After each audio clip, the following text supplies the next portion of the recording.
Hello there, and welcome back to the Disconnected. By now, you know the story. I'm here presenting some of my top 2022 physical media releases based on different categories, and today I really wanted to talk about the best overall extras package.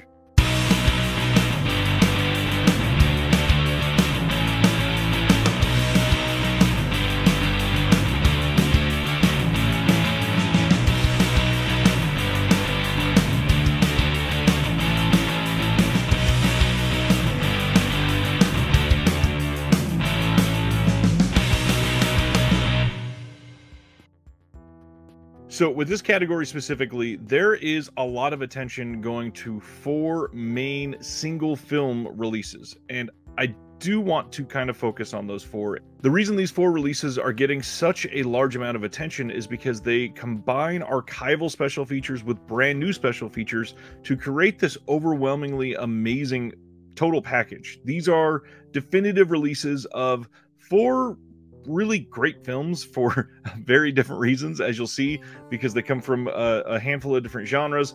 But even though a lot of people are talking about them, I want to make sure that you all get a moment with each of them to understand why they are special. So the first one that we're going to talk about is from Vinegar Syndrome, and that is their release of the Texas Chainsaw Massacre 2. This is special not only because it's a 4K release of the film, and it is a good film to bring back because it was out of print from Scream Factory in the United States, and this release is just overwhelming. And as you'll see as an ongoing theme from some of these, there is an abundance of special features. For example, if you want to read all of them, because I'm not going to be able to in this video, you can pause this just to read the back of the case. The amount of special features alone is overwhelming. It looks like it could fill a book by itself. Now, with this release, one of the things that is a standout is an interview with Tom Savini called Savini. Let me make sure that I'm getting that right before I say that out loud. Contains everything on the UHD. The Saw and Savini, an interview with special effects and makeup creator Tom Savini. Plus, there's so much more. There's an interview called Stretch Lives with Carolyn Williams, and even in 2022, an amazing film like this from an incredible filmmaker is getting as much attention as it is. And now that more people are able to see it and it's presented in a way that looks better than ever, I'm stoked that more are going to be able to give it a reappraisal in 2022.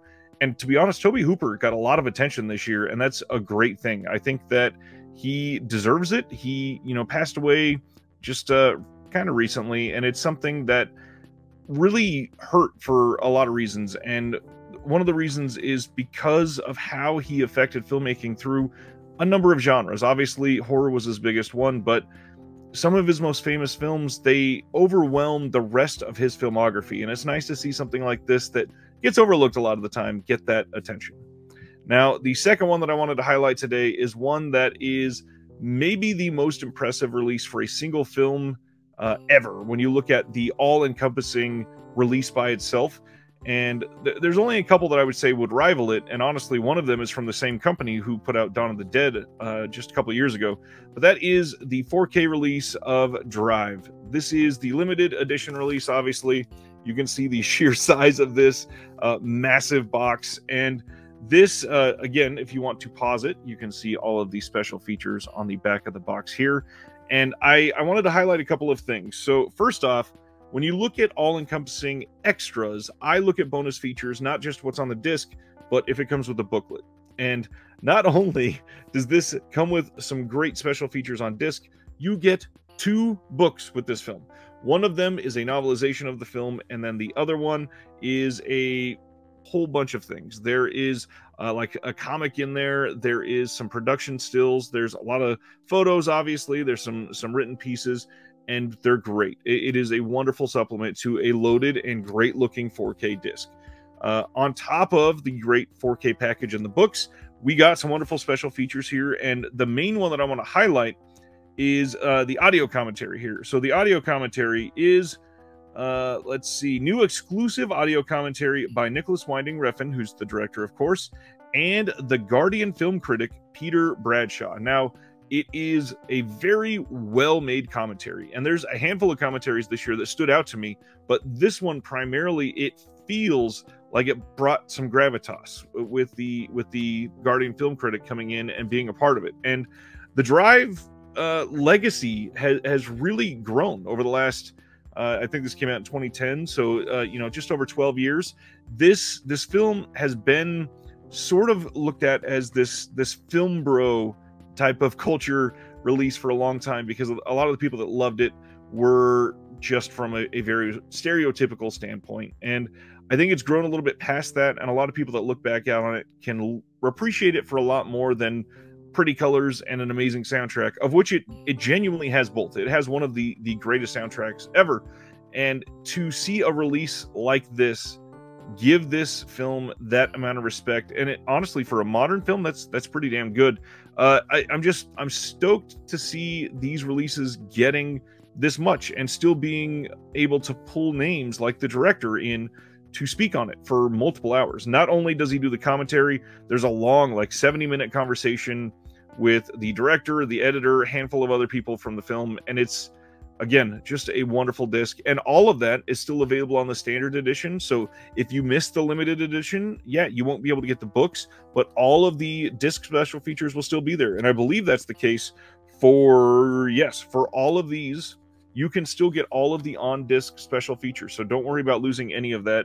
These are wonderful releases that you can feel like you're actually getting a worthwhile release when you purchase it.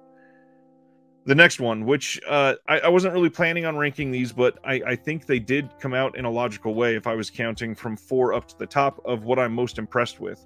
And the second film here has gotten quite a lot of attention because it got a Region B release, and then shortly after that, it was released on 4K in the United States by Severin Films. Now, most people watching this probably already know what I'm picking here, but this film has gotten a massive amount of attention because it was so impossible to see for quite some time, but the amount of love that went into the restoration would have potentially been enough, because the film looks stupendous. It is a wonderful restoration. It looks incredible for an amazing movie, but they went so far beyond just to make sure that this is a definitive product of what is, in my opinion, probably Dennis Hopper's greatest achievement, and that is the Severin 4K release of Out of the Blue. This is one side of the slipcover. They're also advertising with this on the other side. And this release, again, if you want to see all of the special features, you can pause to read all of them. This one has a few things that I really want to highlight. There is an audio commentary with Dennis Hopper, the executive producer Paul Lewis, and distributor John Allen Simon that's on here. My favorite commentary, of which there are 3 on here, there's a commentary with Kat Ellinger, who's been on the channel before, and she's amazing, of course. There is a handful of things to celebrate the restoration and how it premiered. The other main thing I wanted to throw out here is there is an essay called Subverting Normality. Linda Manns Comes from Out of the Blue. This is done by Amanda Reyes, who is like a god for a lot of these things, and Chris O'Neill. And they both do an incredible job of contextualizing Linda Manns and a lot of what this film took. And it just is a small piece of this incredibly intricate puzzle that Severin was able to complete. And not that I don't want to give all the credit to Severin, because there are a lot of people that went into putting out this release. I believe it was BFI put this out in the UK, and they did some work on it. But in all reality, this was a very independent restoration project, I believe. In fact, I believe it was a campaign. I think it was a Kickstarter campaign that originally sought to restore this, and now it's like a gift to humanity with this being released. I'm incredibly amazed at what they were able to get here on disc and put out. Beyond that, it's just a high quality product. We got 3 discs in here, a 4K and 2 Blu-rays. Severin has upped their game on their slipcovers. This is much better than we would have gotten a couple years ago. I'm just glad that Severin was able to put out a big, wonderful, not very like schlocky type of film, which I like a lot of the Severin schlock. Not putting that down. Just this is an incredible achievement. Now, finally, this this might be a bit of a letdown for a lot of people after looking at those three, but this is one I'm genuinely surprised with because of what went into this. And this is a very modern film. This is only, a handful of years old at this point. This is even earlier than Drive. And the second sight release of The Witch that came out this year is incredibly impressive to me. I'm going to take off the J card to show it. So if you'd like to pause it, you can see all of the special features that are on this disc. Now, the biggest thing to me is that this got the attention of one of these old gigantic restorations with a massive compiling of extras that we would expect for something like Texas Chainsaw Massacre 2 that's getting this big robust release. But for something like The Witch, it is important to note how much this has affected a lot of people in the horror community. And obviously, the director has already cemented a giant legacy, and he's only put out a few films. Some of the things that I wanted to highlight on here: there is a new audio commentary by film writer and broadcaster Anna Bogutskaya that is fantastic. This is a wonderful commentary. There's a new interview on here with Robert Eggers, which fantastic. Maybe one of the most impressive things about this entire release, there's a new interview with Anya Taylor-Joy, and she is legitimately one of the biggest names right now in film. She is in a lot of modern films. She's done a lot of TV for like Netflix series. She is doing some amazing work. She's even in the newest Robert Eggers film in The Northman. And everything that is on here is impressive to an astonishing degree for such a modern release. Now, with this, if you got the limited edition, not only did you get all kinds of great bonus features, but in the hard box, of course, it did come with a set of art cards, which a lot of these do. But the other thing that was really neat is this hardback book, and it's fairly large. This is sitting at these are unnumbered pages, so I'm not even going to be able to answer that. But it's at least a couple hundred pages long. Unfortunately, when mine was delivered from the UK, there was an error in this. My cover came off, but I didn't complain. No big deal. I still got all of the content. Not something I can't work on fixing. I'm probably going to have to work some glue in there or something at some point. And this is just such an intense release. I mean, the booklet in here, there's so much written information that it's a lot to absorb. There's a lot of photos, but not nearly as much as you would expect in something that is of this length. Oh, they are numbered. It looks like just over 150 pages. Like this sort of attention on a modern film is incredible to see. I love that they did this, and genuinely, all four of these releases are just a powerhouse among a ridiculously great year.